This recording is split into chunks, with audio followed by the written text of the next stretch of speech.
중앙은행 이곳에서 1조 원을 털어라. 바이러스를 통해서 방글라데시 중앙은행의 메인 시스템에 무혈 입성을 합니다. 돈이 어디 가장 많이 입금이 돼 있는 게 파악이 됐어요. 별 어려움 없이 돈을 송금하는 데 성공을 했죠. 실제로 소니 픽처스가 북한에 의해서 해킹이 돼요. 안젤리나 졸리, 걔, 조지 클루니, 버락 오바마 뒷담화한 내용들까지 다 유출이 돼서 소니 픽처스가 굉장히 곤욕을 겪습니다.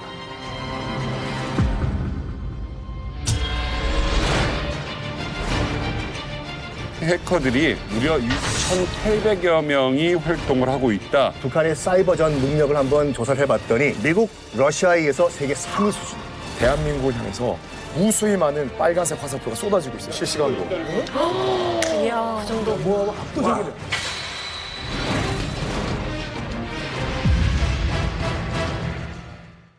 탐 크루즈가 주최 사상탑에서 미션 임파서블 찍는 그날까지 함께합니다. 이제 만나러 갑니다. 네, 반갑습니다. 자, 오늘 새 인물이 있어요. 너무너무 훈남이신데. 네, 안녕하세요. 저는 2019년에 북한을 떠나서 지금 대한민국 정착 2년차 살고 있는 장혁이라고 합니다. 만나서 반갑습니다. 아니, 진짜 거의 뭐 코로나 시대 직전에 오신 네, 거네요. 맞습니다. 북한에서 어떤 일을 하셨습니까? 네, 북한에서 10년 가까이 이제 북한의 국가과학원 연구원으로 IT 쪽 전공을 하고 그쪽 일을 하고 왔습니다. 대학은 어디를 나오신 거예요? 대학은 이제 그 대한민국의 카이스트격이라고 할 수 있는 이공계 쪽에 특화되어 있는 이과대학을 졸업했습니다. 이과대학. 학교 이름이 이과대학입니다. 그냥 리과대학? 네. 아, 리과대학이라면 다 알아요? 알죠. 리과대학은 그야말로 북한의 수재들이 가는. 원래는 옛날에 앞에 평성 리과대학이었는데 수재들 가는 데로. 그래요?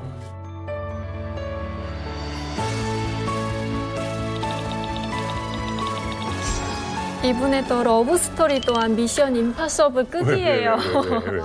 왜? 이분이 이제 북한에서 사귀었던 분이 계신데 그분이 먼저 탈북해서 한국에서 살고 있었어요. 근데 첫사랑이었던 남편을 잊지 못해가지고 브로커를 보내서 북한에서 데리고 왔어요. 남편? 네. 그러니까 조금 그래서- 이야기가 와전됐어요. 남편은 아니었어요. 네, 그냥 여기 와서 결혼을 당한 거지. 너는 당한 거다. 네, 남편 아니었어요. 네, 그럴 수 있어요. 전화 저는 주세요. 마누라 도망친 남자가 되는데 되게 없어 보이죠. 그러네. 그냥 연애를 했었고 네. 이 연애가 그 지루하기 전에 네. 떠나간. 떠났는데 떠났던 사람이 연락 통해서 왔어요. 그 사실 갈 때 얘기를 안 하고 갔어요. 네, 그 얘기를 안 하고 그냥 이제 떠나갔다가 3일 동안 연락이 살고 없어. 있는데 어느 날 연락이 와서 이거네요. 그러니까 사귀었던 여자가 갑자기 사라졌어. 네, 그쵸. 수년 만에 연락이 왔어. 힘들었겠다. 나 다시 보고 싶어. 여기 남친. 아, 근데 사실 한국에 정말 훌륭한 남자들 굉장히 많잖아요. 그럼에도 불구하고 북한에 있는 첫사랑을 데려왔다는 건 남편에 대한 사랑이 정말 하늘만큼 우주만큼이 아니었을까. 북한에서 한국의 카이스트 같은 거 리과대학을 나온 정혁 씨 오늘 이만갑에 왜 모셨는지 잠시 후에 공개되겠습니다. 아무튼 열렬히 환영합니다. 오늘 이만갑 이제 본격적으로 시작을 해야 되는데요. 지금 누군가 없어요. 없어요. 자, 이 어디 갔지? 종민. 종민. 우와! 사서가 맞네.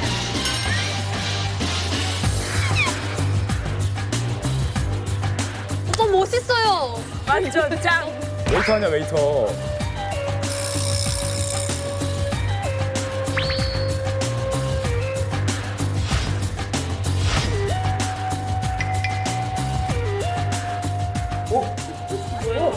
왜요?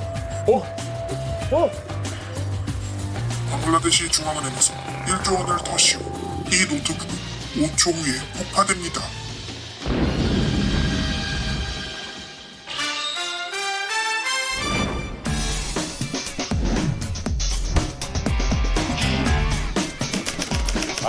방글라데시 방글라데시.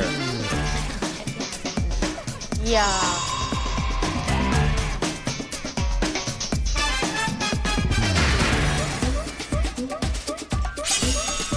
야, 저런 게 진짜. 명수배가 떨어진 해커 부대.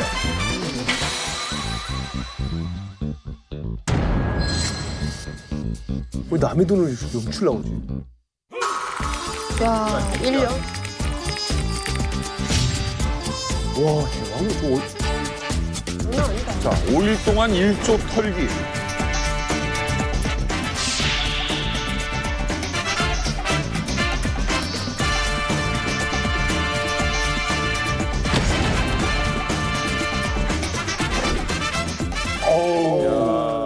나는 딴 거보다 이 편집과 음악에 놀래. 너무 왜? 너무 잘하셨다. 이번에 힘들었어요. 우리 이만갑 힘주고 오늘 시청률 한번 뿜! 뿜! 대단하네요. 자, 방글라데시 중앙은행 이게 뭐 어떤 곳이냐라고 보면은 그러니까 우리나라 한국은행하고 같은 거예요. 자, 이곳에서 1조 원을 털어라. 이게 뭐 말이 되는 얘기입니까? 김정은 직접 오더를 내린 거예요. 중앙은행, 우리나라 한국은행을 털라. 그것도 1조 원을 털라. 그럼 장군님의 오더를 수행하려면 나 작전을 짜야죠. 그럼 어떻게 작전을 짜냐. 넷플릭스 종이의 집이라는 드라마를 보면 네. 이 사람들이 직접 들어가잖아요. 네, 맞습니다. 북한 도둑들은 직접 들어갔을까요? 1,000만 원 났습니다. 방글라데시에 가지도 않고 돈을 빼내는 작전을 세웁니다. 어디서요?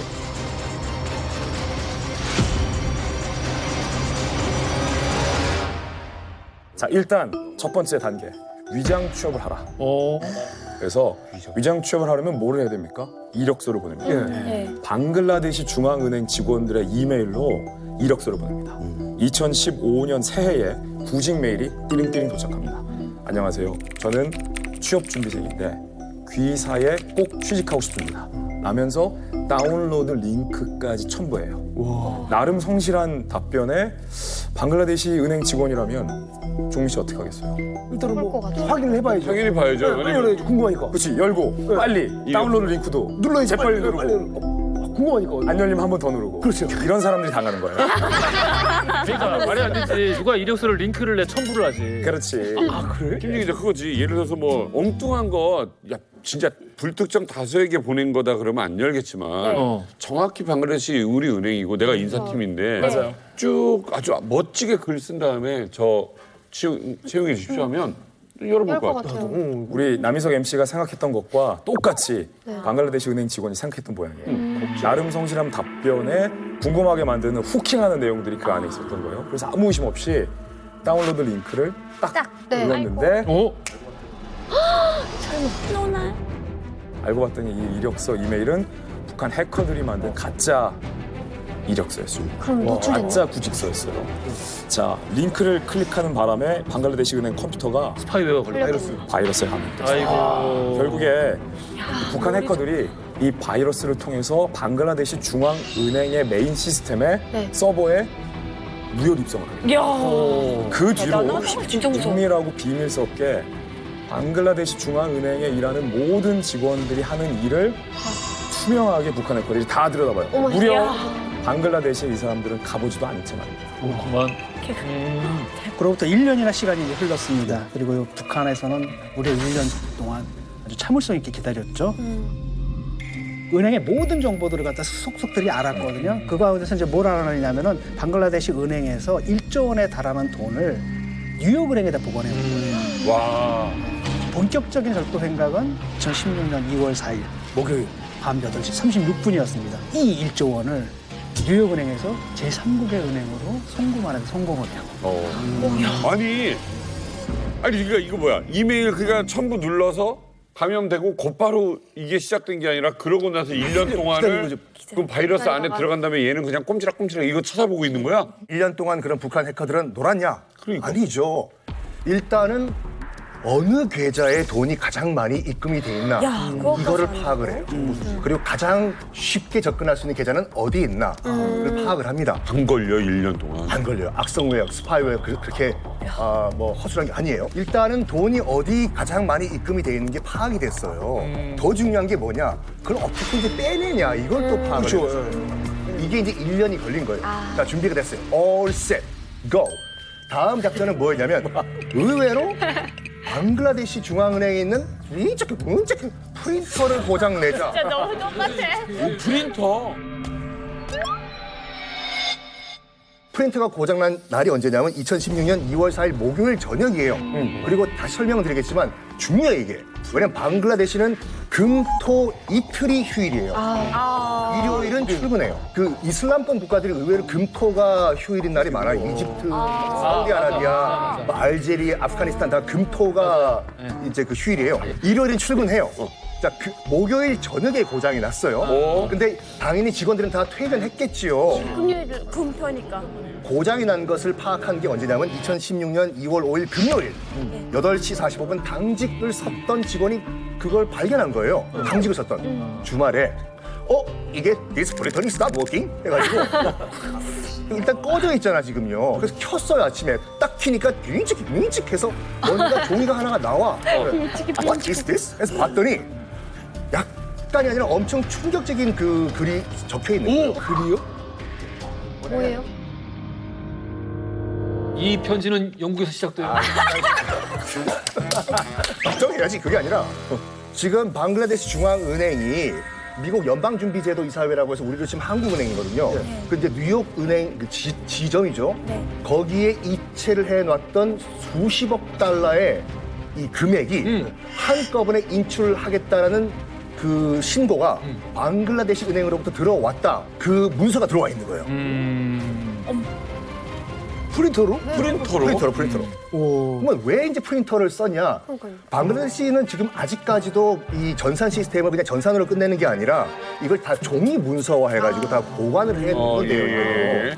그러면은 일단 그 이제 그 목요일 저녁에 만약 해킹해가지고 돈이 빠져나갔다고 하면은 만약 프린터가 정상 작동을 했다고 하면 지금 뭔가 누군가 해커가 지금 인출을 시도하고 있다는 이 그렇지. 연락이 올 거 아니에요. 네네네. 그 시점에 맞춰가지고 딱 그 고장을 내놓은 거예요.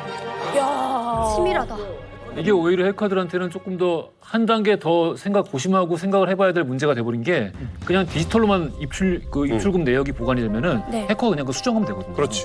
근데 이 프린터는 그냥 우리 사무실에 널려 있는 프린터가 아니라 보안이 되어 있는 방 안에 프린터가 한 대가 있는 거예요. 거기서 계속 고액의 입출금 내역이 계속 프린트가 되고 있는 거야. 그것까지 다. 여기서 정말 그 지금 이 해커들이 정말 머리를 잘 쓴 게 뭐냐면 정말 시차 계산 정확하게 했어요.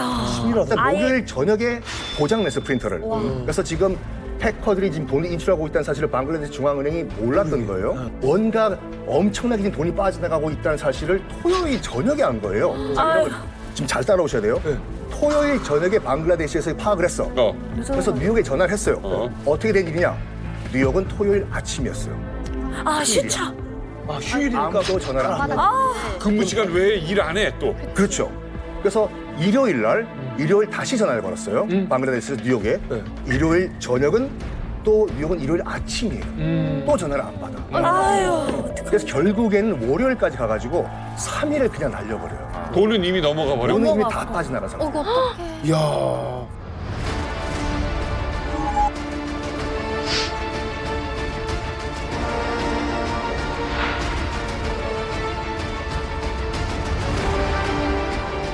아니 너무 소름이다. 너무 소름이야. 그러니까 쉬는 날도 계산을 다 했다는 얘기잖아. 그러니까 그 맹점을 노린 거죠. 치밀해. 이제 치밀하지 진짜. 자, 무사히 1조를 훔치는 데 성공한 북한의 최정예 해커들. 이제 이 돈을 김정은의 비밀 금고에 넣는 일. 이게 중요한데요. 그러니까 송금과 세탁이 필요한 거죠. 보통 영화 속에서는 이런 장면들이 등장을 하는데요. 돈을 뿌리면서 막 화려하게 막 하는데 여기서 결정적인 실수가 발생합니다. 무사히 김정은의 지령을 수행한 북한의 해커들. 별 어려움 없이 제3국으로 돈을 송금하는 데 성공을 했죠. 이제 남은 건 뭡니까? 김정은의 칭찬을 받으면서 상을 받는 일만 남았는데 너무 안일했던 탓일까요? 딱 한 가지 실수가 이들의 발목을 잡고 맙니다. 그게 뭘까요? 실수? 뭐지? 주피터? 목성? 이게 주피터 하면 뭐 행성 이름이에요?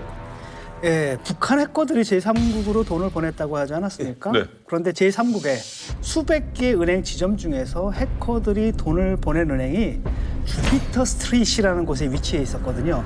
근데 하필이면 주피터라는 이름이 미국의 경제 제재를 받고 있는 이란 선박의 이름과 동일했던 거예요. 그보다 뜬 거지. 에러가 뜬 거지. 그러니까 뉴욕은행에서 서버에 주피터라고 딱 입력을 해보니까 자동으로 이체 정지가 딱 걸려버리는 아이고. 겁니다. 제재 근데 기업이야. 북한 해커들이 이걸 갖다 사전에 인지를 못했던 거예요. 아, 그래서 1조 원 중에서 그 9천억 원이 이 이체 정지에 걸려버립니다. 그래서 이들의 손에는 그냥 거의 10분의 1, 1,000억만 남게 되죠. 천억이 뭐 어디야? 모두 어디? 그렇죠. 자 보세요.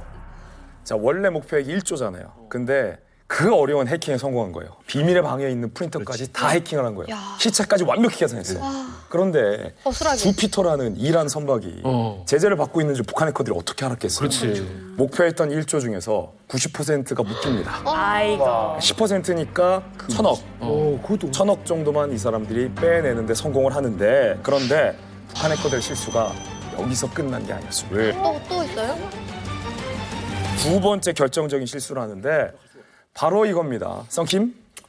일단 이만갑 시청자 여러분들 하트. 김진 기자님 이거. 뭐예요? 뭐예요? 뭐야? 썬킴 교수님이 만들어준 이 동그라미. 그래요? 동그라미. 동그라미에 힌트가 있고요. 앞서 말한 이 하트는 어차피 편집당할 겁니다. 동그라미 왜 한 거예요? 알파벳 5예요. 알파벳 5인데. 알파벳 5. 자 보세요. 왜? 0이 아니라 알파벳 5를 의미하는데 북한 해커들이 이체하는 과정에서 하필 오타를 낸 거예요. 원래는 왜 그랬어? Foundation이라고 쳐야 돼요. F-O-U-N-D-A-T-I-O-N. 근데 Foundation이라고 칩니다. F-U-N-D-A-T-I-O-N. 이거 철저 물을 주저왔나 보다. 너무 깊었죠? 그러니까 첫 번째 결정적 실수는 주피터란 걸 몰랐던 거. 두 번째는 영타를 잘못 친 거. 이건 하필 알파벳 5를 빠뜨리는 바람에 겨우 건진 1,000억 원에서 또 200억을 날리고 맙니다. 근데 이런 건 되게 신기하다. 그러니까 이란 선박 이름이랑 이제 그러니까. 겹쳐가지고 금지어 걸려서. 뭐 이제 테러 지원의 의심이 될 수 있으니까 시스템적으로 차단이 딱 걸린 거잖아요. 자동 블록이죠. 근데 이건 철자를 오탈자 낸 거. 근데 이거 가지고 우리도 걸린다고. 그렇죠. 이체가 잘못된 거니까. 그래서 단어 받아쓰기 시험이 중요한 겁니다, 이게. 그러네요. 그럼 보세요. 김정은 지시한 게 얼마였어요? 1조. 자, 이 중에서 주피터 잘못 쳐가지고 날린 거 얼마예요? 9천억. 자, 그러면 나머지 1천억 중에서 5 빼먹어가지고 얼마를 날렸어요? 200억 날렸죠. 그럼 어이구. 나머지 얼마입니까? 800억. 800억. 1조를 생각했을 때 800억은 작은 돈이죠. 그래도. 800억만 생각해보세요. 와. 대단한 금액이죠. 해커들은 이 800억 원을 어떻게 하느냐? 현금으로 만드는 데 성공합니다. 야. 그리고 어디에 갔을까요? 놀랍게도 카지노로. 카지노?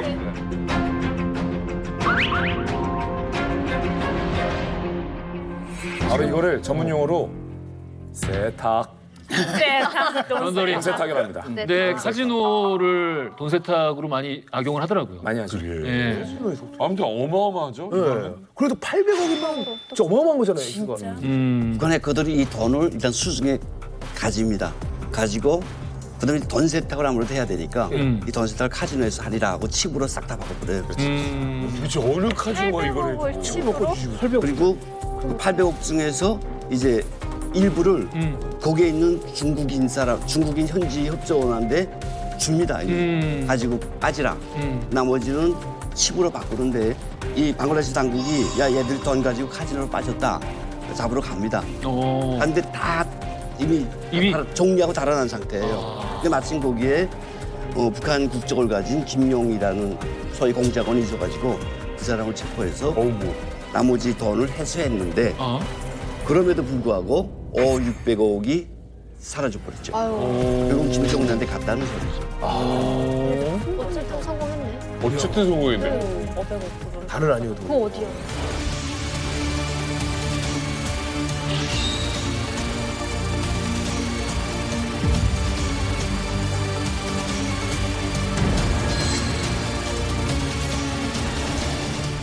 자, 그런데요. 어쨌든 북한의 최고위층의 지령 없이는 이건 불가능한 아유, 그렇죠. 범죄입니다. 예. 그런데 이 주범, 주동자 어디로 갔고 어떻게 됐느냐? 아, 이게 너무 궁금합니다. 자, 이 사건을 주도한 북한의 최종의 해커 부대 리더가 있겠죠. 그 리더의 실체를 밝힌 사람이 있습니다. 그분을 오늘 우리 이만갑이 휴민트로 모셨습니다. 대한민국 내 북한 해킹 추적 1인자 사이버 보안 전문가 문종현 씨 모시겠습니다. 아니 진짜 오셨어. 진짜 오셨어.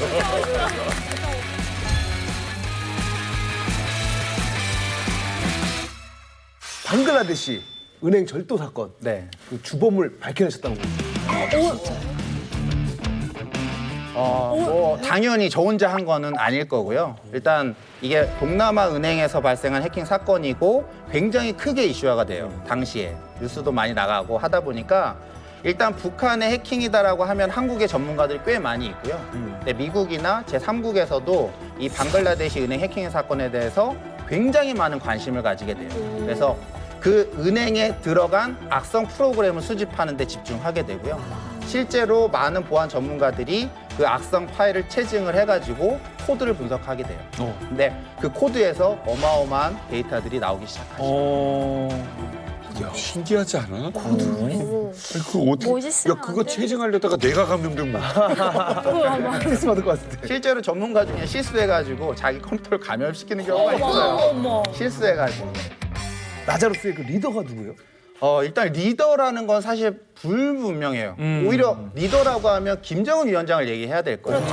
리더야. 실제로 리더라는 거. 업체 사장. 네. 업체 사장. 그 밑에 이제 가장 유명한 곳이 정찰총국이 되는 거고요. 근데 미국에서 2014년 소니 픽처스 공격을 받고 2016년도 방글라데시 은행은 동남아 은행이잖아요. 예. 근데 실제로 그게 뉴욕 연방준비은행에 예치돼 있던 약 8,100만 달러가 해킹을 당해서 돈이 빠져나가니까 미국 입장에서는 이거 우리 뉴욕은행에 있던 돈인데 나갔잖아요. 방글라데시 은행이 아니라. 그렇죠. 스크래치를 당하는 거예요. 자존심에. 기분 나쁜 거죠. 그래서 당시에 오바마 전 대통령이 소니 픽처스 영화사 해킹당한 거하고 방글라데시 은행 해킹당한 거를 철저하게 조사해라 라는 지시가 내려오게 되는 거예요. 그러면서 미국의 정보기관 FBI를 포함해서 이 사건에 대해서 조사를 하게 되고 몇 년 동안 조사를 해서 2018년 9월 6일 날 미 법무부가 기자회견을 열게 되는 거예요. 그러면서 박진혁이라는 해커를 박진혁. 얼굴을 공개하게 되는 거예요.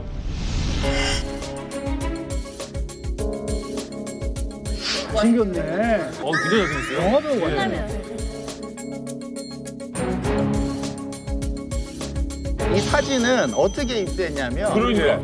아니, 이 사람이 사진을 남기고 다니지 않을 것 같은데. 그러니까 이제 미국의 정보기관이 수사기관이 이 해킹 사건을 추적하기 위해서 실제로 소니 픽처스 해킹을 할 때 사용한 SNS, 이메일 주소를 다 압수수색을 하게 돼요. 제가 거기 일부 협조를 하게 되고요. 그러면서 이 당시에 북한에서는 조선 엑스포라는 일종의 IT 기업을 위장한 군인들이 다니는 IT 기업을 운영을 하고 있었는데 이제 거기에 이 친구가 소속이 돼 있었고 그러면서 외화벌이도 같이 하고 있는 거예요. 그러니까 낮에는 프로그래머로 활동하고 뭐 밤에는 해킹 작업을 맞아요, 하고 맞아요. 뭐 이런 식으로 투잡을 뛰는 거죠.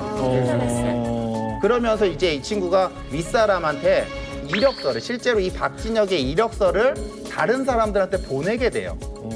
그게 이제 미 정보기관에 노출이 돼서 이 사진과 이력서와 여권 사진 등이 공개가 되게 돼요. 그래요. 알겠습니다. 미국 영화사 소니 픽처스가 이제 이 당시에 해킹 당했을 때 뉴스로도 저도 봤었고 떠들썩했었는데 제가 그 영화를 나중에 봤었거든요. 보면은 기분이 좀 나쁠 수는 있겠다라는 생각이 들긴 하더라고요.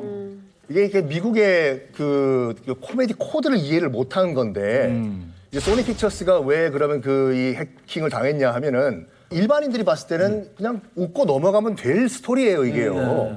극중 설정은 이거예요.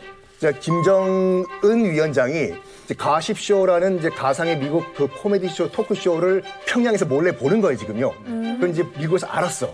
그래가지고 김정은 위원장도 그걸 본다고 하니까 PD랑 진행자를 이제 평양에 보냈는데 이제 가는 김에 미 정부 당국이 잠깐만 와보라고. 가는 김에 그러면 김정은 위원장을 암살 좀 해달라 라고 부탁을 한 거예요. 그래서 평양에 들어가. 그때부터는 정말 코미디거든요. 그 이제 탱크를 탈출해가지고 탱크를 타고 가다가 이제 김정은 위원장이 타고 있던 헬기를 저쪽에 김정은 위원장이 타고 있던 헬기다. 탱크에서 포를 쏴요. 펑! 그 격추를 당해요. 어머. 그리고 이제 북한은 평화로운 민주사회가 된다라는 김정은 위원장이 봤을 때는 이게 웃고 넘어갈 스토리가 아니었던 거죠. 그 밑에 사람들이 봤겠지. 그래가지고 고복에 들어갑니다. 그래서 북한이 소니 픽처스사를 해킹해버려요. 야, 이거는 열받았으면. 북한이 그 전에도 비난 성명을 많이 냈거든요. 경고를 해요. 3차례 경고를 해요. 개봉하면 가만 안 돼요. 개봉하면 가만 안 돼요. 맞아. 개봉하면 가만 안 돼요. 거의 죽여버리겠다. 여러 번 수준으로 했나 봐요. 여러 번 재차 북한이 공개적으로 반발하면서 가만히 북한이 내뒀더라면 이 영화가 그렇게 유명해지지 않았을 거예요. 근데 오히려 그때 당시 부채질. 저희 언론에서는 아무도 안 북한이 마케팅을 도와줬다. 소니 픽처스. 그래서 그 뒤에 어떻게 됐냐? 실제로 소니 픽처스가 북한에 의해서 해킹이 돼요. 그래서 어떻게 되냐면 미공개 영화들이 온라인에 유출돼요. 오 마이 갓. 근데 이것까지는 영화 막 나와. 이것까지 괜찮아요. 소니 픽처스사 직원들과 이제 경영진들의 메모장 같은 것도 다 노출되는 이게 좀 세. 사생활. 예. 영화사잖아요. 제작사, 배급사잖아요. 어마어마하잖아요. 그러니까 고위 간부들이 안젤리나 졸리 걔 이 호박씨. 조지 클루니 겉으로 보면 야, 아이, 급기야. 버락 오바마 실제 사례예요. 진짜요? 뒷담화한 내용들까지 다 유출이 돼서 소니 픽처스가 굉장히 곤욕을 겪습니다. 그리고 결정적으로 소니 픽처스 직원들의 컴퓨터 화면이 다 이렇게 바뀝니다. 어떻게? 뭘로요? 와, 이거 실력은 대단하구나. 저희가 또 출처를 불분명하기 위해 가지고 이제 네. 음성 이제 지원도 하는데 독일식 영어를 썼어요 또. This is a warning 이런 식으로 어디에서 한 건지 모르게 하려고. 모르게 하려고. 혼동하게 하려고. 이 해골바가지 화면에 글자가 있거든요. 네. 자세히 보시면 있어요.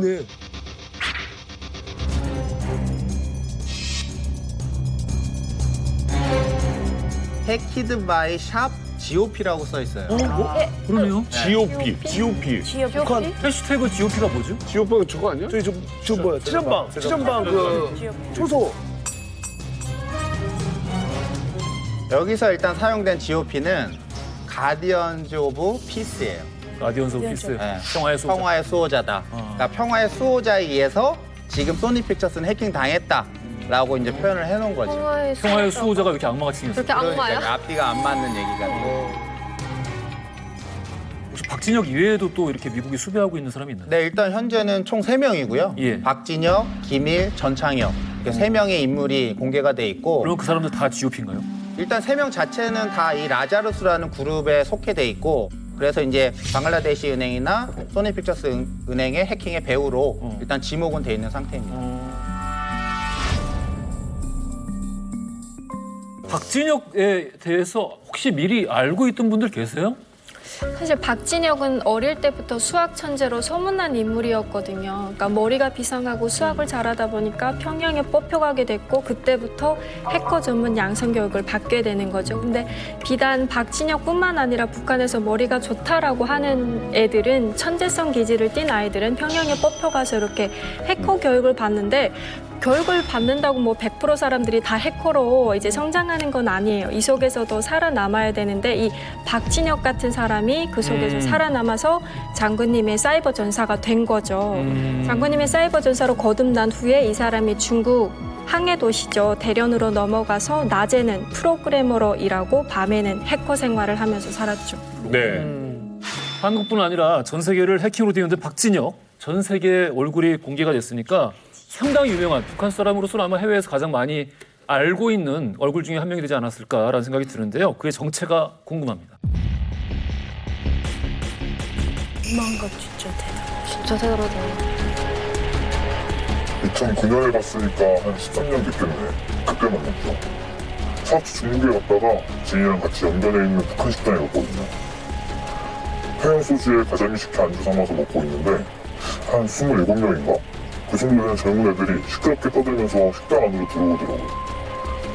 인솔자 가슴을 보니까 비밀성 뺏지가 못했었어요. 중국에서 북한 사람 보니까 신기하잖아. 그래서 술을 주거니 받거니 하면서 대화도 해봤지. 갑자기 본인의 정체를 알려주더라고. 사실 이 청년들이 김정일이 가장 총애하는 북한의 해커부대 요원들이야. 그 말 딱 듣는데 겉으로는 아닌 척했지만 속으로 진짜 깜짝 놀랐어요. 그 북한 인솔자가 애들이 17살부터 29살까지 있고 전부 결혼 안 했다 하더라고. 또 세계 해커 대회인가? 거기서 금상을 받았대. 예전 최종 회원만 25명인데 일본 자위대 해킹이랑 한국 보이스피싱까지. 여기 북한 해커 대통이잖아. 중국에 오기 전에 우리 국정원이랑 통일부, 국방부 이런 정보기관들 있잖아요. 그거 성공적으로 해킹했다고 그 보상으로 김정일이가 90일 동안 세계여행 실컷 하라고 허락해줬대요. 그래서 오스트리아 비엔나랑 스위스 제네바 이런 데 구경 다 하고 싱가포르, 대만 거쳐서 중국에 막 도착했고 북한에 가기 전에 북한 식당 한번 들른 거라고 하더라고요.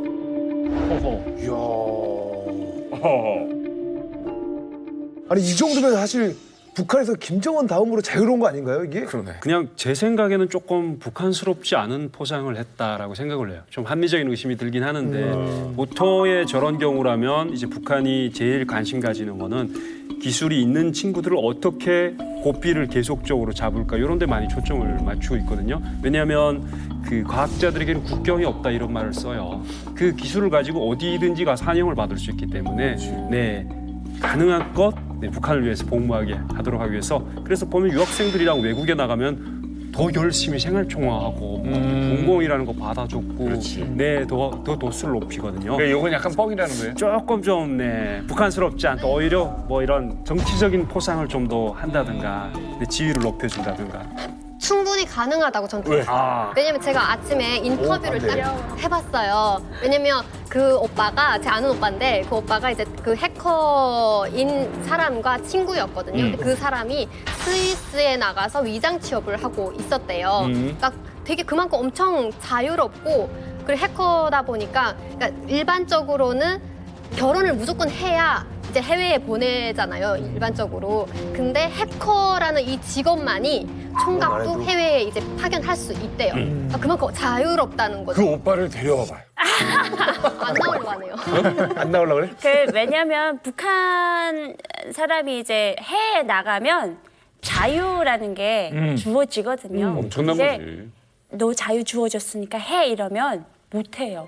오히려 무서워서. 아 해외에 있어봤으니까. 예. 근데 이제 이걸 처음이 힘들지 한 번 하기 시작하면 이제 맞들어서 이제 끊지를 못하거든요. 해봤으니까 알죠. 예, 해봤으니까 알거든요. 저는 이 사람들이 이제 막 저기 북한 식당 와가지고 막 자기네가 뭐 이런 일을 했다 이렇게 막 자유롭게 말하잖아요. 뭐 충분히 가능하고 김정일이 얘네 이렇게 놀고 있는 거 다 알 거예요. 그럴 거야. 정신이 살짝 나가서 자기 직계가족 파격 대우를 해주듯이 90일 이렇게 세계 여행 일지를 시킨 거 그만큼 아낀다는 얘기인 거예요. 그리고 신뢰를 한다는. 아, 네. 알겠습니다. 대한민국에 와서 배운 것 중에 하나가 여인들의 말은 거스르지 말라. 네, 표를 달면 안 돼요. 네. 중요한 거 깨달았네. 북한의 해커들이 북한에만 사는 게 아니잖아요. 왜냐하면 뭐 러시아에도 있고 동남아에도 있고 중국에도 있고 왜냐하면 해커의 그 특성상 그 위치 이런 것들 때문인지 네, IP가 또 널려 있어야 돼요. IP가 널려 있어야 되니까. 제가 그 기무사 안에 있는 그 실시간 디도스 공격 상황실에 들어가 봤어요. 한국 기자 중에서 아마 제가 처음으로 들어갔어요. 국방부 출입할 때였는데 네네. 기무사로 들어가요. 기무사 안에서 지하로 들어가요. 지하 안에 상황실이 있는데 상황실에 우리 스튜디오보다 훨씬 커요. 대형 모니터가 여기서부터 여기까지 천장까지 된 큰 대형 모니터가 전 세계 지도가 펼쳐져 있고 전 세계 지도에서 대한민국을 향해서 무수히 많은 빨간색 화살표가 쏟아지고 있어요. 나 그거 있다는 거 나 들었어. 제가 진짜 두 눈으로 봤어요. 화살표가 뭡니까? 그러니까 이게 지금 이 시각 이 분초로 단위로 전 세계에서 대한민국을 향해 들어오는 디도스 공격의 루트입니다. 그래서 그 기무사에 있는 현재 상황실 안에 있는 상황판, 전자상황판에 가장 빨갛게 전 세계 지도가 찍혀진 데가 있었어요. 그러니까 가장 많이 우리나라를 향해서 디도스 공격을 실시간으로 해온 나라가 중국이 새빨개요. 중국에서 집중적으로 새빨개. 북한의 해커의 주 본거지가 중국이다. 그리고 문제는 더 소름 끼친 문제는 이 상황판에 있는 수많은 화살표들이 지금 보고 있는데 우리가 못 보는 현실이 많다. 어머, 무서워. 근데 북한의 해커가 박진혁이랑 이 팀만 있느냐? 그 27명 밥 먹으러 오는 애들 말고도 얼마나 많겠어요. 그렇죠. 자, 그래서 지금 2020년 대한민국 국방 백서를 살펴봤습니다. 그랬더니 사이버전을 위한 북한의 해커들이 무려 6,800여 명이 활동을 하고 있다라는 이야기가 있습니다. 그러니까 이게 무서운 속도로 진화하고 또 기술도 늘어나고 있다는 얘기겠죠. 이게 저비용 고효율이니까 그럴 수밖에 없을 것 같아요. 맞아요, 빙고. 그 이제 북한뿐만 아니라 이제 사이버전을 시도하는 국가들이 꽤 있어요. 그 여러 가지 이유가 있는데 일단 흔적이 안 남아. 뭐 일단 검거를 해요. 그러면 빠질 수가 있어. 그건 개인적인 해킹이었다. 배후에 우리 북한이 없었다라고 빠질 수가 있고, 방금 허 작가님 말씀하신 것처럼 이 뭐 정말로 이게 저비용 그 고효율적인 공개이거든요. 예를 들어 가지고 우리가 정말 스파이 간첩을 보내가지고 K2 흑표 전차에 관련된 무슨 도면을 빼내고 뭐 하는 이것보다는 차라리 해킹해가지고 그냥 설계된 도면 빼내면 끝이에요. 미사일 하나, 전투기 하나가 얼마야? 그러니까 전쟁에서 해커들이 수행하는 게 얼마나 그러니까요. 그래서 정말로 적은 돈을 투자해가지고 큰 효과를 보는 게 사이버전이기 때문에 북한도 지금 사이버전에 올인을 하고 있는데 얼마나 그러면 그 사이버전 능력이 있냐. 미국의 한 IT 업체가 그 북한의 사이버전 능력을 한번 조사를 해봤더니 미국, 러시아에 의해서 세계 3위 수준. 3위. 미국, 러시아, 중국부터 앞질렀어요. 세계 3위 수준의 사이버전 능력을 가지고 있습니다. 머리는 좋은데 GMP가 그러니까. 3위를 초기. 아까 국방백서에 6천 명이라는 숫자가 나왔는데 사실 해킹일이라는 게 이쪽 수가 중요한 건 아니에요. 그 진짜 엘리트 몇 명이 이 계획을 세워서 수행하면 되는데 아마 그 잠재적인 소프트웨어의 그 범죄에 가담할 수 있는 인원을 6천 명으로 추산한 거라고 생각을 해요. 그런데 사실 그 해커의 능력, 그러니까 사이버전 능력을 평가할 때 국가에서 동원할 수 있는 인원이 얼마인가가 더 중요하잖아요. 우리 대한민국에 훨씬 많은 IT 인력이 있지만 그거를 국가가 마음먹고 다 동원할 수는 없잖아요. 그런데 사회주의 국가는 그게 된다는 거예요. 해킹을 하라고 지원까지 하는 나라. 그렇죠. 국가 주도하에 그냥 일시킬 수 있는데 그렇지. 사실 뭐 해마다 졸업하는 대학생이 10만 명이 넘는데 뭐 마음 먹으면 몇십만도 가능한 거죠. 아니 근데 이렇게 실력이 엄청나잖아요. 이게 대단한데 사실 북한 주민분들은 사실 그 인터넷을 잘 못하지 않나요?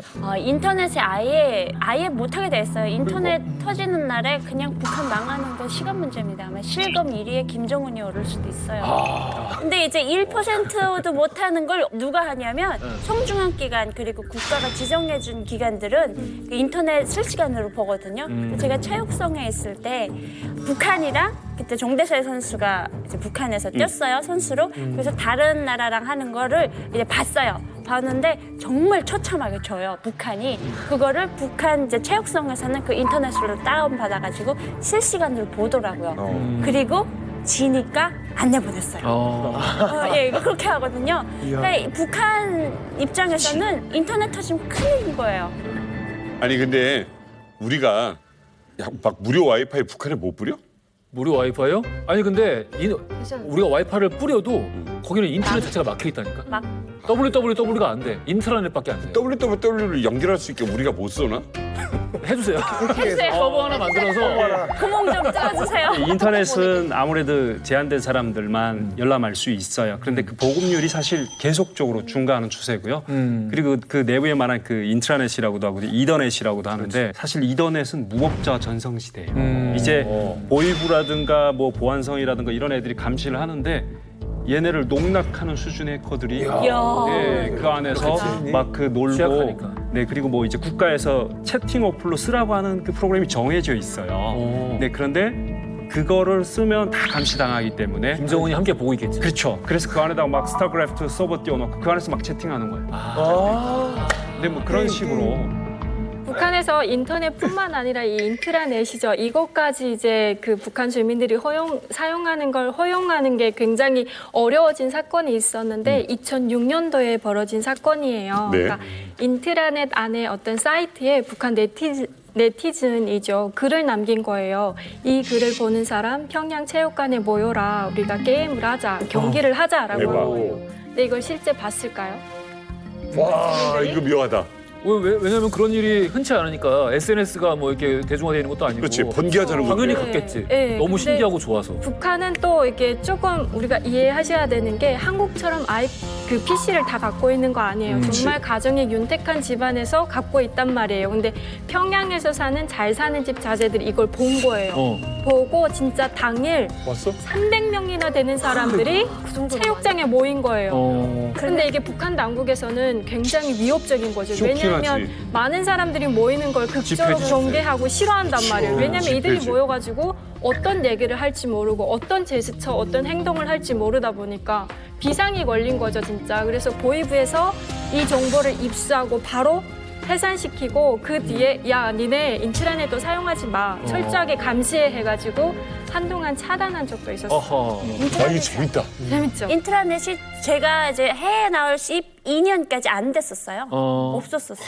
지금은 있고. 지금은 있어. 인트라넷이라 하면 옛날에 이제 우리 군대에 있던 거밖에 저는 이제 기억이 안 나는데 그런 식으로 이제 폐쇄망이잖아요. 내부 안에서만 내부에서만 열람할 수 있는 폐쇄망인데 게시판 같은 거는 이렇게 다 있는 모양이에요. 네네, 그것도 있고 자유대화방도 있고. 자유대화방. 네, 근데 이제 시티즌이라는 말이 처음으로 그 네티즌, 시티즌 이런 말이 등장했잖아요. 예. 그러다 보니까 그들이 가상의 삶을 살기 시작하는 거예요.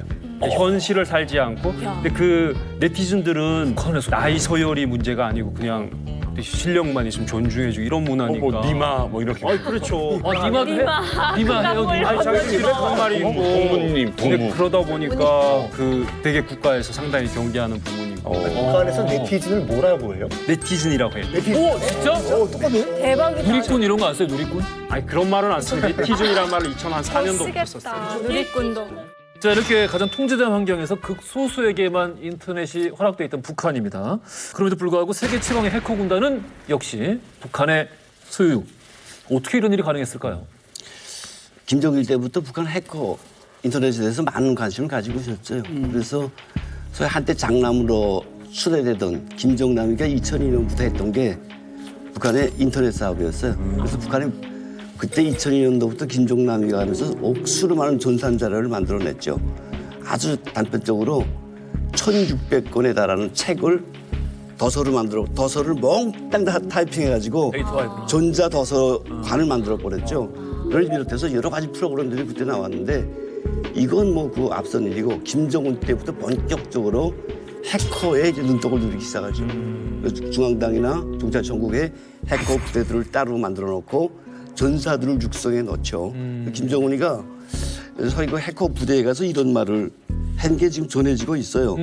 사이버전은 핵미사일과 함께 우리 인민군대의 무자비한 타격 능력을 담보하는 만능의 보고입니다. 그때부터 전문 해커 하는 애들이 육성되고 활동하고 하는데 그럼 이걸 왜 하냐? 우리가 일반적으로 생각할 때는 군사적인 전술, 정찰 뭐 이런 것들을 하는 거로 생각하는데 사실 북한의 김정은의 기본 목적은 외화벌이었을 거예요. 과거의 북한이 우리가 생각하는 것처럼 무슨 사군 캐서 북한이 외화벌이 한다고 생각하는데 송이버섯. 실제로 북한은 이때 독일, 프랑스를 향해서 보험 사기를 쳤어요. 4천만 유로, 6천만 유로 이런 걸 떼가던데 재미가 있었거든요. 태영호 전 영국 주재 북한 대사관 공사는 북한이 1980년대부터 국제보험 시장에서 대형 사고를 조작해 거액의 달러를 챙겨왔다고 폭로했습니다. 지난 수십 년 동안 북한은 런던 국제보험 시장에서 엄청난 돈을 빨아들여갔습니다. 공해상에 이제 낡은 배 몰고 가서 폭파시켜버리고 야 우리 보험 들어온 배인데 떨어졌다. 야. 그래서 유럽에서 FBI랑 미국이랑 같이 와서 한국에 와서 이거 뭐 막아야 되겠다 해가지고 여기 동원됐던 탈북자들도 있고 이렇게 됐는데 사실 김정은이 통치하면 선물 주고 통치 자금이 기본 바탕이 돼야 되는데 이거 국제재질성이 완전 막혀 있어요. 그러니까 보험 사기 치던 거 씩 돌려서 해커 돈 훔쳐. 그래서 해커들이 이제 앞서 말한 것처럼 방글라데시, 동남아 이런 나라에서 돈을 그냥 뭉텅이로 빼오는 거죠. 그러니까 대항해 시대 유럽에서 그 이렇게 나라들이 해적들을 묵인했듯이 그거 사실 나라에서 묵인한 해적 아닙니까? 국가가 키우는 거죠. 묵인 정도가 아니라 권장이지. 대단한데. 야, 어떻게 이렇게 나쁜 짓을 권장해서 시키냐? 그러다 보니까 책임질 사람 누구한테 책임져 줘야 되는데. 돈이 필요한데 외화를 지금 뭐 제재를 받고 있지 않습니까? 외화벌이 할 수단이 없으니까 이쪽으로 나가는 것 같은데 그래서 지금 북한이 주력하는 게 비트코인 절도예요. 비트코인의 나라라고 하면은 이제 남미의 엘살바도르라고 있죠. 그 나라에서는 최초로 이제 비트코인을 법정 화폐로 인정했던 나라고 그 나라에서는 뭐 전기세도 비트코인으로 낸다 그러더라고요. 근데 그 나라가 보유한 비트코인의 액수가 약 700억 얼마 되지도 않아요. 그런데 북한 해커들이 전 세계를 상대로 탈취한 비트코인의 양이 얼마인가? 얼마예요? 2조 원입니다. 예? 2조 원입니다. 예? 2조 그게 5년 동안 모은 돈이에요. 5년 동안 이죠. 그러면 김정은은 하루 종일 이 비트코인 차트만 보고 있겠네? 그러게요. 북한인은 비트코인 빼서 어디에 쓰냐. 혹자들은 오해를 해요. 미사일 만들고 핵무기 만들고 이런 데 쓰겠지. 그거 아니야? 2조 원이니까 목표는 그거 아니야? 못 빼지 않나요? 이 2조 원이라는 금액을 미국 금융당국이 추산해서 발표한 거니까 신뢰성이 있어요. 근데 함정은 2조 원이라는 이 비트코인 내지 사이버코인을 북한이 현금화하지 않았다는 거. 왜 카지노 가서 바꾸려고 그럴까 봐. 근데 비트코인 지금 값 떨어졌잖아. 비트코인을 그대로 갖고 있던 거야. 오를 줄 알고? 자산이 계속 오르니까 오를 거를 예상한 거야. 하지만 떨어지고 있다. 미국 금융당국이 예상했었을 때 2조 원이라는 것은 비트코인 등등의 가치가 최고 정점을 치던 때 이거를 현금화로 지금 순간 바꾼다면 2조 원 정도 된다. 근데 북한이 이걸 현금화 못했어. 그래서 지금은 엄청나게 많이 폭락했다라는 얘기가 들려옵니다. 재밌다. 아이가 할 수 있는 모든 짓은 야 이러다가 백종원 콩국수 레시피 같은 거. 자 어쨌든 북한의 진짜 머리 좋은 사람들 데려다가 좋은 거 가르치는 게 아니라 해킹하는 거 정말 그것만 가르치는 거예요. 근데 어떤 과정이 있겠죠. 맞습니다. 그 비밀을 풀어줄 분이 바로 이 자리에 계십니다. 헐리우드에 이 톰 크루즈가 있다면 평양에 이분이 있지 않을까 싶습니다. 그의 스펙은 북한의 카이스트인 평양理科대학 복창형. 아, 네. 그렇죠. 그가 받았던 임무는 바로 사과폰을 해킹하라. 그러게. 사과폰 해킹은 어렵지 않을까요? 그러니까 제가 알기로 FBI도 사실 수많은 범죄자들의 이 비밀번호를 풀어달라는 이 해당 브랜드 맞다. 이 핸드폰에 요청을 받고 결국 몇 번 하다가 포기했던 걸로 들었었는데 풀 수가 있는 건가요? 그러니까 저희가 했던 일이요. 그 사과폰을 쓸 수 있는 시스템을 만드는 일이었어요. 아, 북한 내부에? 네. 그래서 제가 또 대학 때 쓸데없이 또 이제 지혜를 감추지 못하고 경연 뭐 이런 데 많이 나가서 수상하다 보니까 중앙당 과학교육 구호실 산하 연구소에 배치받게 됩니다. 그래서 제가 2010년에 대학을 졸업하고 2011년 초에 배치를 받았는데 제가 가서 딱 들어가 보니까 그 사과폰 프로젝트를 막 수행하고 있는 중이었어요. 네. 쓸 수 있는 업무 환경을 만드는 그런 프로젝트. 근데 정식으로 진출을 안 해 있는데 북한에 그거를 쓸 수 있는 환경을 왜 만들어요? 그러니까 정확하게 누가 쓰냐 이런 것에 대한 답변을 드리긴 좀 곤란한데요. 누가 쓸 것이라는 건 대부분 예측할 수 있잖아요. 장군님 통화하다가 이제 통화 끊기면 네가 책임질까 이런. 네. 아니면 언론에 김정은이 사과 제품 쓰는 거 포착됐어요. 맞아, 아이맥.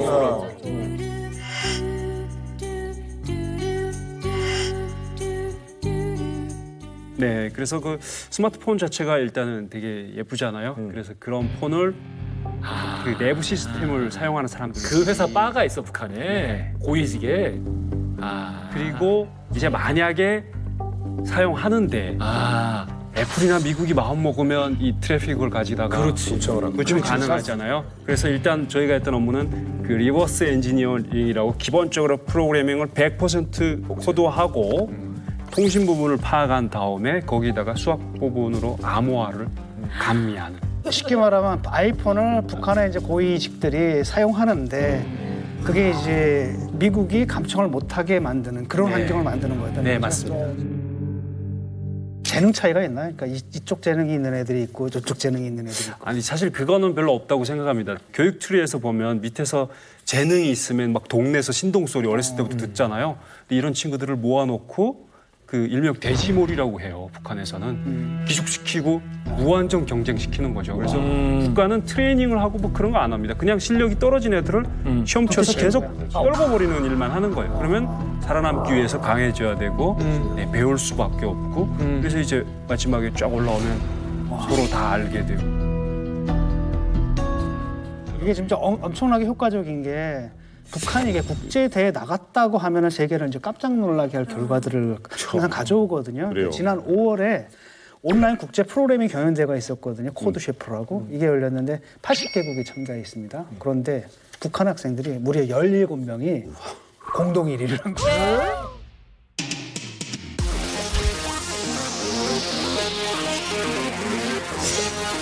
야, 문정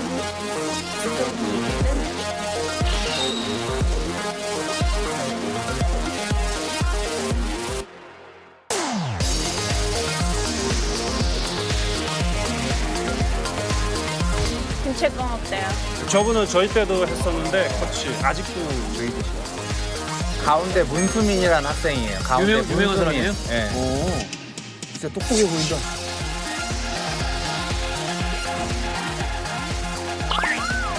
장군님께서 기뻐하시네.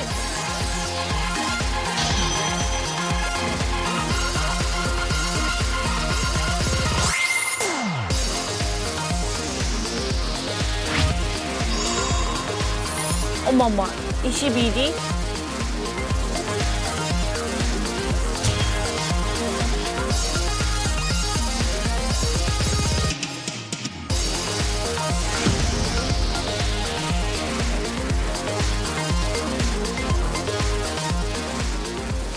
엄청나구나. 홍동이. 근데 제가 듣기로는요. 어디서 이렇게 듣고 온 거야?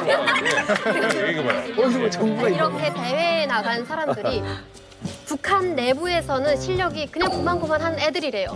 우리나라 양궁 같은 거구나. 진짜 실력자, 진짜 이게 머리가 좋은 애들은 안 내보낸대요. 왜냐면 스파이를 해야 하기 때문에 불통남이 안 되잖아요. 이거 말된다. 그래서 그냥 그나마 안 좋은 애들이 나갔는데도 1위 할 때 하는 거예요? 제가 그때 나갔는데 그 고만고만한 고만고만한 2번. 네. 갑자기 자존감이 확 떨어지네요. 근데 코드세프 대회는 저도 여러 번 참가했어요. 그리고 이제 이게 아마 그 MIT라든가 스탠포드 뭐 하버드 애들은 별로 성적이 안 나와요. 왜 그러냐면 걔네는 별로 절박하지 않나 봐요. 북한 친구들은 이게 뭐 조국의 명예를 빛낼 기회라고 생각하고 이게 인도 쪽 사이트라서 온라인 사이트인데 막 그 대회 개최 시간이 새벽 시간일 때도 있어요. 안 자고 기다리는 거예요. 막 이렇게 새벽까지. 그리고 대체로 3인 1조로 하는데 이 세 명이 어떻게 구성되냐면 100명 정도 이제 예비 군을 확보하고 얘네들을 꾸준히 그 시험을 쳐가지고 아까처럼 줄이는 거예요. 네. 그러면 3명 정도를 마지막에 출연하는데 이 3명의 실력 차이가 어느 정도 나냐면 나머지 97명을 한 팀으로 하고 3명을 한 팀으로 해도 3명을 못 당해요. 실력 있는 친구들. 네, 그렇게 벌어지거든요. 근데 3명이 하는데 북한 친구들은 이기에 뭔가 이렇게 우리가 이제 국가를 위해서 잘해야 된다. 인생 한번 피자. 그렇게 막 그 장희 씨 몇 등 했어요, 거기서? 아주 한 번은 금상 탔습니다. 금상. 근데 고만고만하다니까 되게 나라가 실수했네. 굉장히 긴 답변이었어. 긴 답변이었어. 상처받았어요. 그럼에도 불구하고 이렇게 뽑혀진 애들이 사실 조금 더 이제 진취적으로 국가에서 필요한 쪽으로 가거든요. 그 대표적으로 지금은 한물 같다고 하지만 미림대학이 있어요. 이 미림대학은 군사 용제들을 이제 키워내는 거죠. 여기에 이제 뭐 서너 개 과가 있다고 해요. 해커를 이제 전문 키우는 부서도 과도 있었대요. 애들은 대학 내에서 기초적으로 배워가지고 대부분 외국에 나가서 실전을 통해서 하는데 거기서 핵심이 계정을 만들어가지고 이제 이메일 해킹하는 것들을 이제 기본적으로 배워주는 것 같아요. 그리고 그 한미 연합 사령부의 전산 프로그램을 얘네가 가지고 있대요. 전산 프로그램. 그러니까 그 지나간 거겠지만 그거 가지고 이제 해킹 연습도 하고. 옛날 구형 버전을 가지고. 그렇죠. 구형 버전 가지고. 전문적으로 그런 분야 인재들이 교육돼서 육성돼 가지고 그런 데서 다시 재교육 프로그램에 의해서 북한의 해커들로 육성되는 거죠. 아니 아라 씨, 또 오빠들한테 들은 얘기. 네, 제가 오빠들한테 들은 얘기는요. 이제 북한 내부에서 훈련을 딱 받았잖아요. 네. 그리고 나서 각 국에 이제 파견이 돼요, 이 해커들이. 근데 제일 많이 파견되는 나라가 중국이래요. 그러니까 중국에 가서 소프트웨어 관련된 기업에 위장 취업을 하게 되잖아요. 그러면서 낮에는 그렇게 거기서 일을 하고 밤에는 중국 내부에 있는 그 북한 식당에 이제 거기 안에 비밀스러운 어떤 그런 부서를 아지트를 만든대요. 그 안에서 또 북한 관련된 그 지령을 완수하고 일하고. 일하는 그런 역할을 한다고 하더라고요. 아 이거 밤에는 해커로 일한다고? 네, 매트릭스의 네오 같은 거네요. 그러네. 매트릭스 네오도 딱이다. 낮에는 IT 회사 일하다가 밤에는 네오라는 코드명으로 해커로 일하니까. 북한 식당 제가 동남아에 있었잖아요. 거기도 이제 동남아에 해커들이 되게 많이 나와 있어요. 근데 이 친구들이 한 16명인가 됐는데 한 번씩 이제 차려입고 저희 식당에 올 때가 있어요. 예. 뭔가 그러니까 잘됐나 그때가 뭐냐면 한 번씩 외출할 때예요. 그래서 나가서 너희가 이제 북한 여자도 보고 싶잖아요. 해외 나간 여자들 언제 봐요? 그러니까 이제 자기네끼리 막 옷을 이제 꾸며 입고 이제 나름 이렇게 하고 오거든요. 그럼 우리 딱 이렇게 앉아가지고 야 생활천치 들어온다 그랬어요. 생활천치? 생활천치. 생활천치? 이게 무슨 말이냐면요. 생활력 없는 애들? 아니요. 컴퓨터밖에 우리 모르는 컴퓨터밖에 모르는 거예요. 그래서 들어오는 이 옷이 다 패션 테러리스트들이 다 들어온 거예요. 아 이게 북한에도 통하는구나. 계절도 안 맞고. 네, 계절도. 그러니까 이게 동남아가 엄청 덥잖아요. 그렇지. 찜통이에요. 아예 50도가 올라가는데 저희 같은 경우에 이제 한번 이제 사건이 일어나가지고 그 16명이 통째로 이제 경찰에 잡혔어요. 잡혔는데 그 동남아 경찰이 그 방 문 열다가 깜짝 놀란 게 선착하고 딱 들어가야 되는데 들었는데 야 니네 여기 더워서 어떻게 있었니? 막 이랬대요. 너무 더워서. 너무 더워서. 너 왜 안 더워? 막 컴퓨터 열도 못 봤구나. 환경이 열악해서. 환풍기가 돌아가고 있고 에어컨을 먹혀가지고 애들이 바지가 있잖아요. 바지가 이렇게 땀에 쫄아가지고 바깥에서 서 있어요. 그러니까 오죽하겠어요 거기서.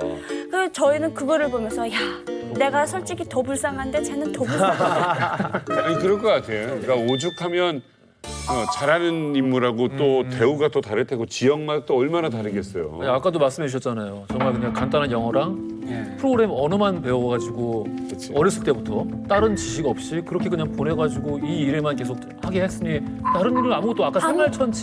생활천치. 딱 맞는 표현이에요. 그러니까 연애도 못 해본 거야. 네. 근데 진짜로 불쌍하긴 해요. 그래서 그래. 얘네들 같은 경우에는 외국에 나가서 있는 기일수만큼 돈을 벌어서 국가에 내야 되니까 그치. 이게 계획이라고 그래요. 계획 분량을 채워야 되는데 낮에는 열심히 그 계약 맺은 단위하고 하고 밤에는 또 추가적으로 일을 해야 되잖아요. 어우 졸려. 그래서 뭐 능력이 되는 친구들은 뭐 이렇게 추가 프로젝트를 하고 없는 친구들은 게임 캐릭터를 열심히 키워서라도 장비라도 팔아서 돈 건져야 되지 않겠어요? 방패 팔아서. 네, 그리고 조금 재능 있는 애들은 막 캐릭터 살짝 그 해킹해서 장비 좀 해서라도 돈을 벌어야 되고요. 그리고 제가 2015년 이전에 일했던 친구들 얘기 들어보면 화면을 이렇게 한 5개 정도 띄워놓고 막 여기서 몇 줄 치다가 이쪽 가서 치고 막 그러는 거예요. 그렇게 동시 일을 하면 1년에 한 20만 불 정도 온대요. 그런데 문제는 국가에서 여기서 나한테 주는 몫이 5%. 야 진짜 못됐다. 네, 근데 그것도 양반. 옛날에는요 2%를 줬어요. 제가 사실 입이 근질거려서 혼난 왜 말씀해보세요. 네. 지금 대표님도 해커를 원래 해커였죠? 지금껏 나오던 이제 아까 영상 자료에서 나오던 그 누구 만났다는 그 중원, 아라시 중원, 저 친구 중원, 이 친구 중원 내가 경험한 것과 다 비슷해요. 제가 그냥 여러 부류가 있겠지만 제가 만나본 해커 그냥 채팅했는데 저희 자유권 방송국이 북한에서 엄청 신경을 쓰고 있어요. 우리 문희사님도 꽤나 우리 때문에 고생을 했었던 적도 있는데 하나의 힘 들어오니까. 아 그러겠네 거기야말로. 네, 계속 관심 있는데 어느 날 우리 게시판에 지금은 운영 안 하지만 그 게시판에 탈북자도 아니고 쓰고 느낌 있지 않습니까? 그러다가 북한의 뭐 사사 여행자도 아니고 대상한 사람도 아니고 정체가 모호한 사람이 계속 게시판에 뭐 이상한 글을 올려요. 그래서 내가 야 이 친구 정말 특이한 사람이네 하고 내 이메일 주소 주고 같이 이제 서로 소통한 적이 있어요. 한 3개월 지나니까 친했어요. 그래서 뭐 이 친구가 국상 요구하는 게 아이리스 나올 때인데 아이리스 좀 보내줘요. 그러면 드라마 아이리스. 네. 그때 안타까웠던 게 이 친구 내가 그전에 미리 알았던 사실이지만 한 달에 인민폐 500원을 받는데요. 500원? 15만 원 받는 거예요? 예, 그 500원 받는 게 다예요. 다 뺏기는 거지. 다 뺏겨요. 그리고 벌어들이는 것도 다 뺏겨. 그리고 정말 속상한 거는 한 달에 한 번씩 백화점 쇼핑을 간대요. 백화점 한 달에 한 번 15명 줄짝 맞춰서 버시던 뒤에 딱 서고 한 주일에 한 번씩 1시간 운동을 한대요. 동네 한 바퀴 돈대. 아주 죄수네. 그리고 1년에 한 번 저급으로 들어간대. 그런 개선 장군이야. 아까 말한 것처럼 쫙 옷 각 잡고 에이구. 가는 길에 북한 식당에 가서 폼 잡고 들어가. 아, 그게 그런 날이구나. 아니 이런 좋은 진짜 두뇌를 가진 인력들을 세상에 이렇게 써먹고 있으니 오늘 김성민 대표님이 여기 오셔서 계신다고 제가 얘기를 들어서 사실 깜짝스러운 선물을 하나 준비를 해왔어요. 모르고 계실 것 같은데 워낙 이제 김성민 대표님은 오래전부터 해킹을 받으셨던 분이고 제가 이제 북한 해킹 관련된 걸 사건을 추적하고 조사하다 보면 항상 김성민이라는 이름이 보이는 거예요. 그래서 이제 김성민 대표님이 이제 오신다고 해서 제가 이제 화면을 하나 이제 띄워드릴 것 같은데요. 네. 이거 뭐예요? 하나원 20주년 통일부 보낸 사람 김성민. 네, 보낸 사람이 김성민으로 돼 있죠. 이게 뭐예요? 이게 해킹 메일의 화면인데 2019년도에 있었던 해킹 메일이고 실제로 아마 대표님이 건강상의 이유로 심상에 이제 맞아요. 약간 그때 잠깐 쉬고 기다리셨어요. 계실 때였을 것 같아요. 근데 마치 대표님이 보낸 것처럼 해서 또 다른 탈북민한테 들어간 해킹 공격이에요. 네, 이 메일은. 근데 내용 자체가 보시면 아시겠지만 안녕하세요. 자유북한 방송 대표 김성민입니다라고 시작을 하고 사칭이네, 사칭. 네, 당시에 이 대표님이 일단은 침상에서 부탁합니다라는 표현으로 그러니까 실제로 북한의 해커 공작원들은 대표님의 일거수일투족을 다 보고 있었거든요. 진짜 좀 아프다. 네. 그게 사실 외부에 많이 안 알려져 있었던 걸로 제가 알고는 있거든요. 그래서 이제 이미 어떻게 보면 해킹을 해서 주변 정보를 다 가지고 있고 그걸 가지고 지인들한테 접근하고 있기 때문에 근데 이쪽 분야에서 활동하시는 분들은 항상 조심하시는 게 좋을 것 같습니다. 그러면 이건 이름을 사칭한 거예요? 아니면은 이번 실제 건은 성민 대표님 어떤 이번 계정을 건은 이름을 사칭을 한 거예요. 이름만? 네, 김성민 대표님을 사칭을 해서 대표님의 지인들한테 접근을 하려고 했던 공격이고 실제로 이제 특정인이 공격을 받으셔서 제가 이제 대응을 해드렸던 사건이에요. 이게 선물 아닌데?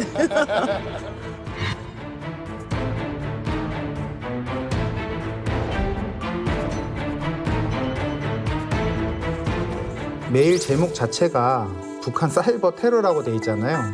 2020년도에 발송된 메일인데 보낸 사람이 지금 현직 국회의원이신 태용호 의원님으로 돼 있는데 뭐 당연히 이건 사칭을 당한 거고요. 그래서 북한의 해커가 태용호 의원님처럼 위장을 해서 특정인한테 탈북민한테 들어갔던 실제 공격이고요. 요건 이제 한국건강관리협회에서 보낸 것처럼 위장을 했어요. 실제로 이 화면은 한국건강관리협회에서 쓰는 화면이에요. 똑같아요. 검진 결과서를 보기 위해서 클릭을 하게 되면 이제 악성 파일이 다운로드가 되거나 이제 해킹할 수 있는 프로그램들이 설치가 되는 형태. 요건 이제 우리 N번방 굉장히 유명했잖아요. 한 2년 전쯤에 당신이 N번방 관련된 사건에 연루돼 있으니 지금 경찰청에서 보낸 메일 보고 연락을 해와라. 그래서 여기에 첨부된 파일이 HWP가 있어요. 문서 파일이잖아요. 근데 이게 이 문서 파일에 악성 코드를 심어 놓은 거기 때문에 이 파일을 다운로드해서 클릭하고 하면은 이제 컴퓨터가 해킹을 당하게 되는.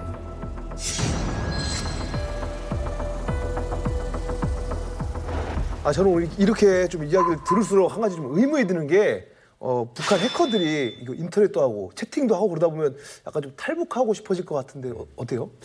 그러니까 북한에서 해커라고 하면 엘리트인 거잖아요. 내가 가진 지식과 지혜가 있고 가진 지위가 있고 그러면 북한 내 그 불평등함이 이렇게 불만으로 다가오지 않아요. 그러니까 북한 사회에서 내가 살아야 되는 그 게임 속의 룰 같은 걸로 이제 받아들여지기 때문에 이 시스템을 빨리 이해하고 적응하기 위한 데도 초점을 맞추거든요. 그리고 만약에 또 실제로 그런 능력 있는 해커들은 북한 사회에서 엄청나게 우대를 해주죠. 네, 그러다 보니까 본인들이 상당히 익숙한 세상에 계속 남으려고 하지 그런 탈북 생각 별로 안 하거든요. 뭐 우리가 되게 좀 가난한 나라의 대통령이라든가 뭐 장관 다 탈북 그 나라를 떠나는 건 아니잖아요. 인터넷을 접속할 수 있는 권한을 주잖아요. 사실 많은 사람들은 이게 자유롭게 개방 개혁이 되는 그 루트가 될 거다라고 생각을 많이 하셨어요. 이 오히려 해커들을 통해서 북한에 정보가 유입될 것이다. 근데 사실 그게 안 됐죠. 왜냐하면 북한 해커들이 공작원들이 처음에 많이 받는 미션이 하나가 한국에 있는 탈북민들을 해킹해라. 이게 미션 중에 하나이거든요. 왜냐하면 직접 본인들이 같은 고향에 있었던 사람들을 해킹을 해보니 물론 잘 풍요롭게 사시는 분들도 있지만 어렵게 경제적으로 어렵게 사시는 분들이 많이 있거든요. 네. 그러니까 그런 사람들을 해킹해서 직접 너희들을 봐라. 이러니 그럼 나도 탈북해서 대한민국의 품에 들어가도 지금 평양에 있는 것보다 더 어렵겠구나. 이걸 스스로 깨우치는 거예요.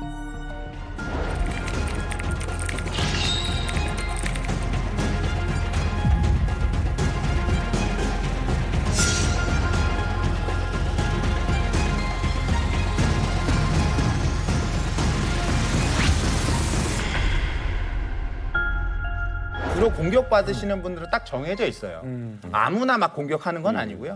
일단 기본적으로 외교, 안보, 국방, 통일, 대북 분야 거기에 추가로 기자님들 그리고 교수님들 그리고 이제 대북 분야에 활동하시는 뭐 탈북민 분들이나 이제 이런 대북 분야 관련돼서 연구하시는 분들이 주로 공격을 많이 받으시고 있고 이게 외부로 많이 안 알려져서 그렇지 실제로 북한의 사이버 공격은 굉장히 수위를 넘어가고 있다. 레드라인을 이미 넘었다라고 보는 게 맞을 것 같고요. 오, 무섭다. 이거 만약에 이만갑 일요일 밤 11시에 우리가 나와야 되는데 갑자기 중앙방송이 탁 떠있어. 그건 충분히 가능한 시나리오예요.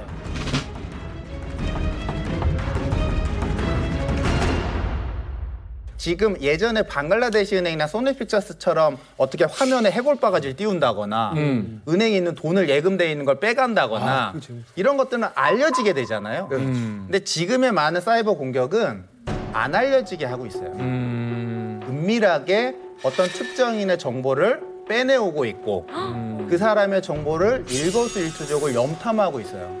제가 일단 이 외부적으로 많이 이 위험성을 얘기할 때 얘기하는 것 중에 하나가 다들 컴퓨터 안에서만 일어나는 건데 뭐 이렇게 겁을 내고 무서워하느냐. 에이 컴퓨터 그냥 꺼. 포맷해. 이렇게 생각을 많이 하시잖아요. 근데 우리나라 같은 경우는 굉장히 인터넷 네트워크가 발달돼 있고 모든 전장 무기라든가 방송이라든가 통신이라든가 이런 것들이 사실 1분, 5분만 끊어줘도 맞아요. 사회 마비가 와요. 마비요. 그럼요. 네. 인터넷과 모바일로 촘촘하게 연결된 우리 사회의 각종 시스템이 대부분 불능 상태가 됐습니다. KT 서울 아현지사에서 화재가 발생한 뒤 마포구와 서대문구 등을 중심으로 카드 결제 시스템과 휴대전화 통신 등이 제대로 작동하지 않으면서 인근 상점은 물론 시민들도 큰 혼란을 겪었습니다. 일전에 왜 저희 KT 그 통신망 반나절 끊어졌을 때 난리 났었죠. 정말 전 서울권만 그렇게 됐는데도 불구하고 우리나라 전체가 사실상 마비가 됐었거든요. 그리고 이제 이 마비를 넘어서 이제는 사람의 생명을 위협할 것이다라고 제가 이제 많이 주장을 하고 있어요. 생명? 네. 어떤 식으로 하냐? 제가 여기 촬영 스튜디오 오는 과정에서도 봤는데 요즘 이제 무인 자율주행 많이 시험하고 있잖아요. 컨트롤하는 건가? 네. 이게 다 어떻게 보면 네트워크로 통제를 받고 있는 거기 때문에 이거를 어떤 해킹 기술을 통해 가지고 조작을 하게 되면 나는 그냥 낭떠러지로 그냥 가는 거예요. 또는 뭐 교차로, 4차로 교차로에 신호등이 다 있잖아요. 이 교통신호 제어기를 컨트롤 해가지고 다 초록불을 띄워버리는 거죠. 영화에서 많이 나오죠. 네. 뭐 그런 것들도 가능하고 또는 우리가 이제 수돗물 마시잖아요. 물론 정수 많이 마시지만 이 상하수도에서는 정수 시스템이라는 게 있거든요. 여기에 염소라는 소독을 통해 가지고 깨끗하게 세균을 제거를 해요. 근데 이것도 다 사람이 하는 게 아니라 정확한 수치를 컴퓨터를 통해 가지고 염소 소독 목적으로만 쓰는데 만약에 이 수치가 사람의 생명을 위협할 수 있는 수치로 들어간다. 굉장히 독극물이 되는 거죠. 인천공항 관제탑. 그런 것도 충분히 다 가능하고요. 그래서 그런 식으로 지금 공격이 발전을 하고 있기 때문에 이 사이버 위협을 단순히 컴퓨터 안에서만 일어나는 일이구나. 나 컴퓨터 잘 몰라? 잘 안 써? 나 이메일 안 써? SNS 안 써? 이게 아니라는 거예요. 실제로 북한의 해킹 중에 사례 중에 우리나라 여행사를 해킹한 사례가 몇 건 있어요. 여행사를 왜 해킹할까요? 왜요? 거기에 이제 고위 공직자들이 티켓팅을 할 때 온라인으로 비행기 표를 미리 예매를 하는 거예요. 그러면 이 사람이 몇 월 며칠 날 어느 국가를 여행을 가거나 누구랑 방문하려고 하고 있구나라는 거를 다 알고 있는 거죠. 누구랑 갔는지. 아, 이거 끔찍하네요. 네, 실제로 이제 김정남이 말레이시아 공항에서 암살 당하잖아요. 근데 알려진 거 보면은 다 이미 예행 연습을 며칠 전에 다 했잖아요. 그걸 다 사이버 공격을 통해서 김정남이 알아낸 거구나. 몇 월 며칠 몇 시에 몇 시 어디에. 비행기를 타고 어느 게이트를 갈 거다라는 걸 다 알고 있었기 때문에 사전에 예행 연습을 다 할 수 있었던 거예요.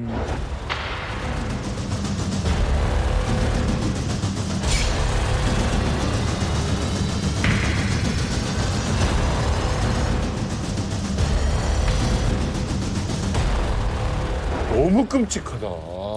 그러니까 IT라는 게 양날의 검이라니까. 하다못해 군사통신망이라도 뚫려봐요. 그러니까. 핵발전소 어떡할 건데.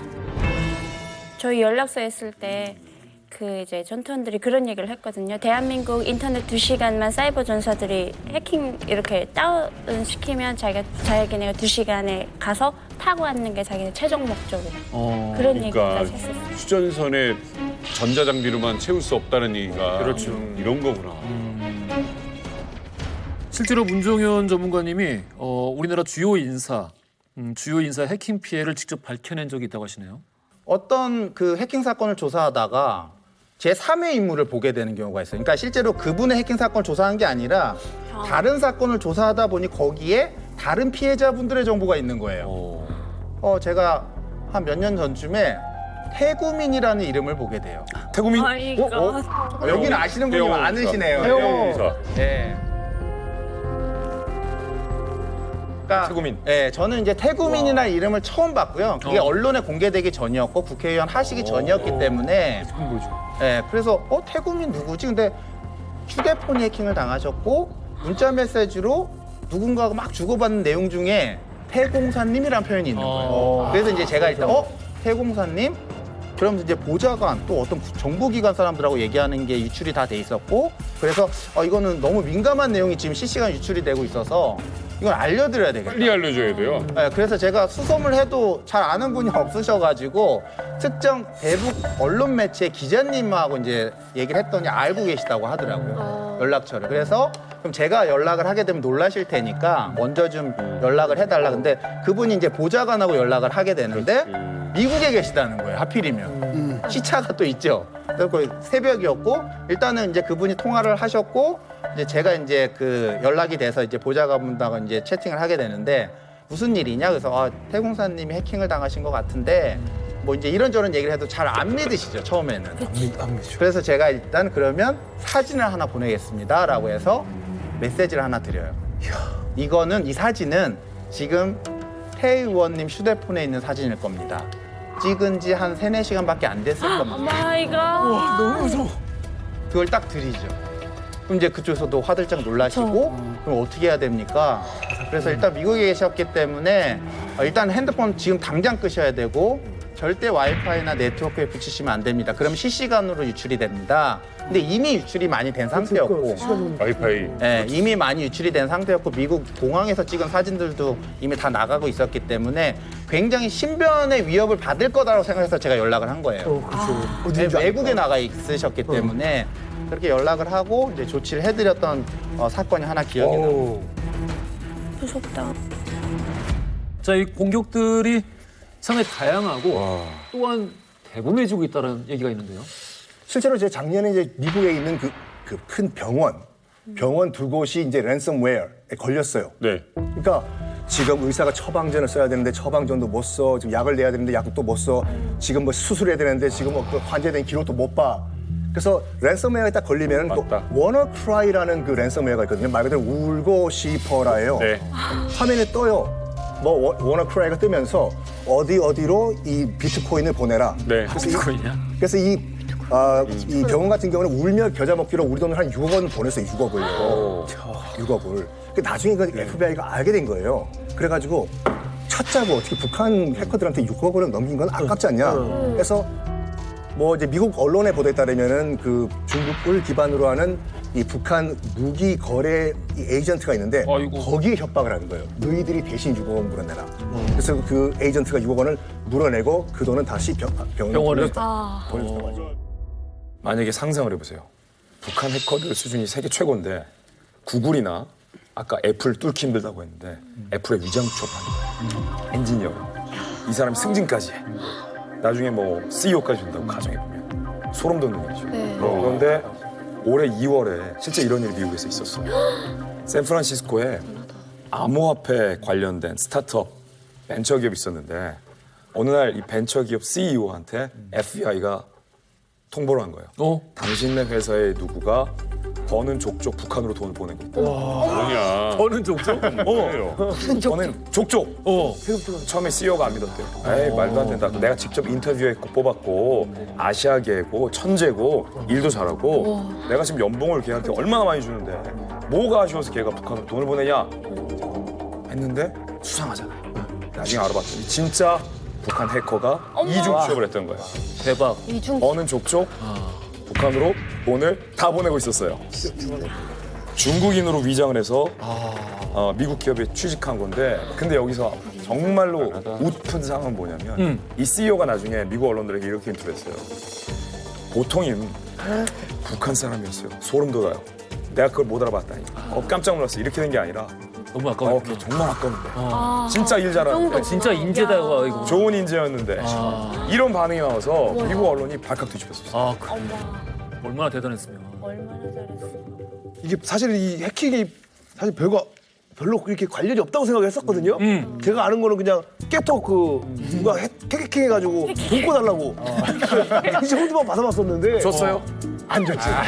저는 해봤죠.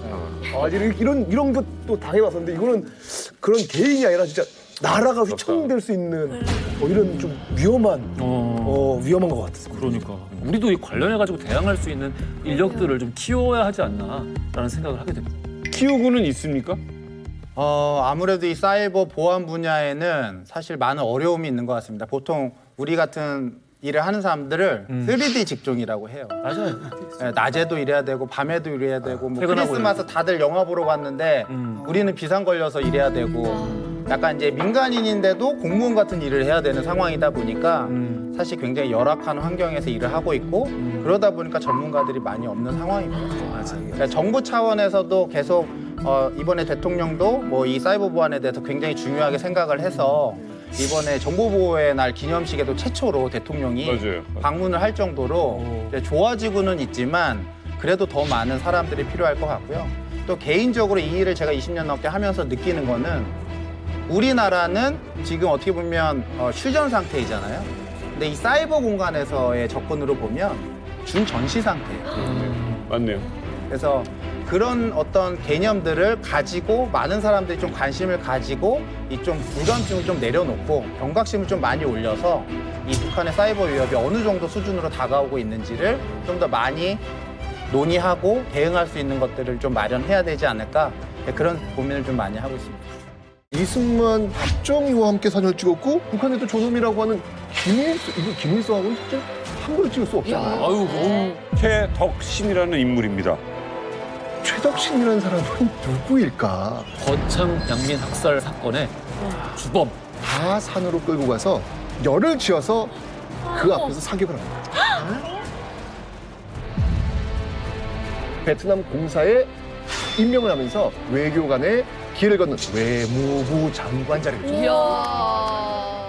최덕신은요 월북했습니다.